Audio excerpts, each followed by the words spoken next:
So I spent a large part of my morning with Colby, and I had a great time. I haven't got to visit with him face to face in a while. So it was part of ESPN. We're doing some coverage stuff. And the way that the segment worked was he sits down, I sit down, and we just start talking. And they record it. I mean, there was no there was no sportscaster like, and now here we are in Las Vegas, and I'm joined with interim champion Colby Covington, who will be fighting Saturday. It was nothing like that. He sits down, I sit down. There's a bunch of cameras going, and we just visit. So there's a lot of things that I've been wanting to ask him, right? As I follow his career and I watch him, but kind of need to be face to face and visit. And one of them was about the Palm situation with Kamaru and Ali.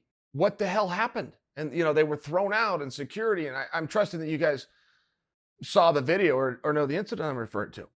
And he kind of said, I don't really know. We were in line. We're going to go get some crab legs or something along these lines. And all of a sudden, they're coming at me, and there's pushing and there's shoving. There's this whole mess.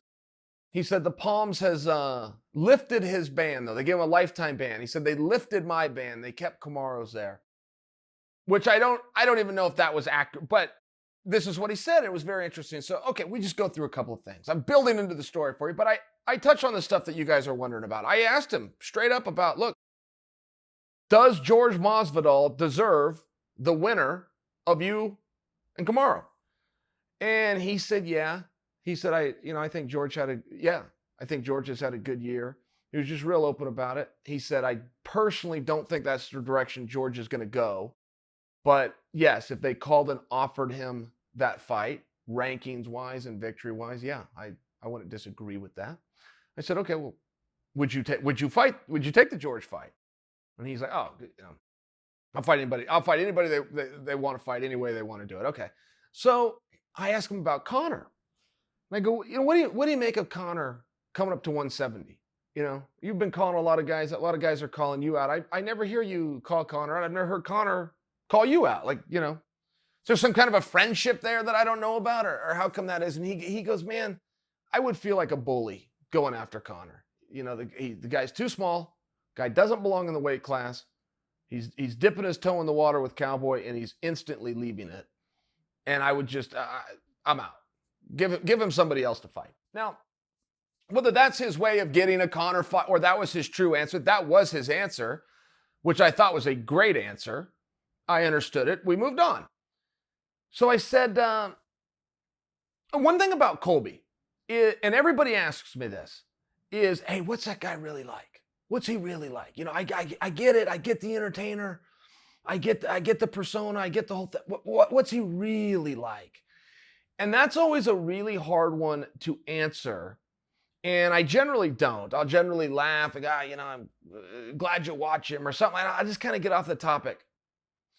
Because I don't know that there's a huge separation. Look, is he out entertaining people while in the entertainment business? Yes, absolutely he is.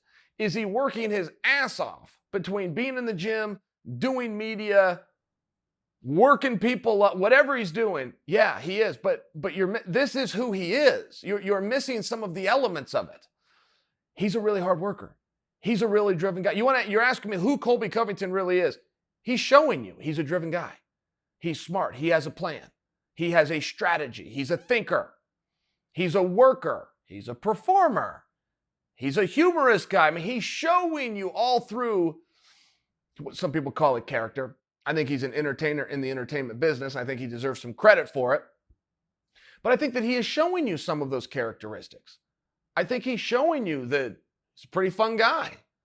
He's a guy that would be really interesting. He's not likely the guy that you want to come bump into at the buffet line at the Palms. I mean, I think that you are seeing it, just sometimes getting lost in a little bit of the mystique. And when I sat down with him today, I'm telling you, I haven't seen him in a meaningful period of time, but it was same guy I knew 10 years ago and the same guy I knew 10 years before that. Hardworking, driven, had his family. His dad was right there standing with him. Said his mom and his whole family came out. Regular guy. He's an entertainer. He's in the entertainment business. But I think if you look through some of that, you are getting revealed the real characteristics. And I think there's a lot of positives to those characteristics.